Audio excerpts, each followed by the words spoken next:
இவங்க தேவேந்திர குல வேளாளர்கள் அடுத்த குரூப்பு.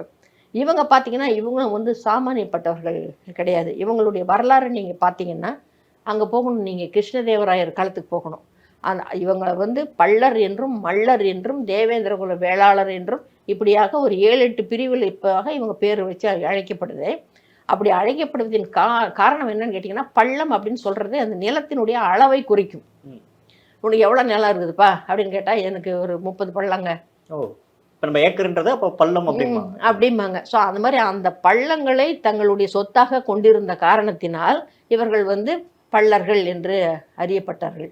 மள்ளர்கள் என்று அறியப்பட்டவர்கள். இவங்களுக்காக தனியாக தமிழ் இலக்கியம் வந்து பள்ளு அப்படின்னு சொல்லிட்டு ஒரு இலக்கிய வகைமையே ஏற்படுத்தியிருக்குது. குடும்பன் அப்படின்னு சொல்லப்படுபவர்களும் இவங்க தான்.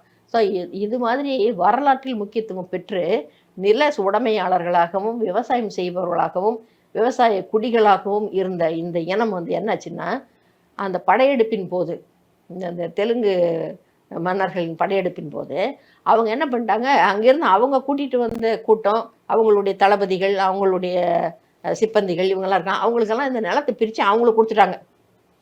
கொடுத்துட்டு இவங்களுடைய சொந்த நிலங்கள்லேயே இவர்கள் வந்து கூலிகளாக இருக்க முடியாத ஒரு நிலைமை ஏற்பட்டது.